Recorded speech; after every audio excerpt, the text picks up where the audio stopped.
సరే కానీ నాకు ఒక డౌట్ వచ్చింది వచ్చేటప్పుడు, పండగ అంటే ఏంటి బాబాయ్? పండగ అంటే మన సంస్కృతిని, మన సంప్రదాయాన్ని గుర్తు చేసి మనం ఒక ముందడుగు వేయడానికి నూతనోత్సాహంతో మనల్ని అమాయత్తం చేసేదే పండగ. పండగల్ని ఎలా జరుపుకోవాలి? పండగ అంటే ఆ రోజు స్నానం చేయాలి, నీలా కాదు.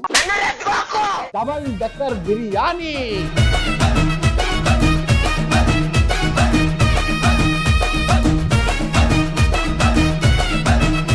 వంకాయ నువ్వుల పెరుగు పచ్చడి.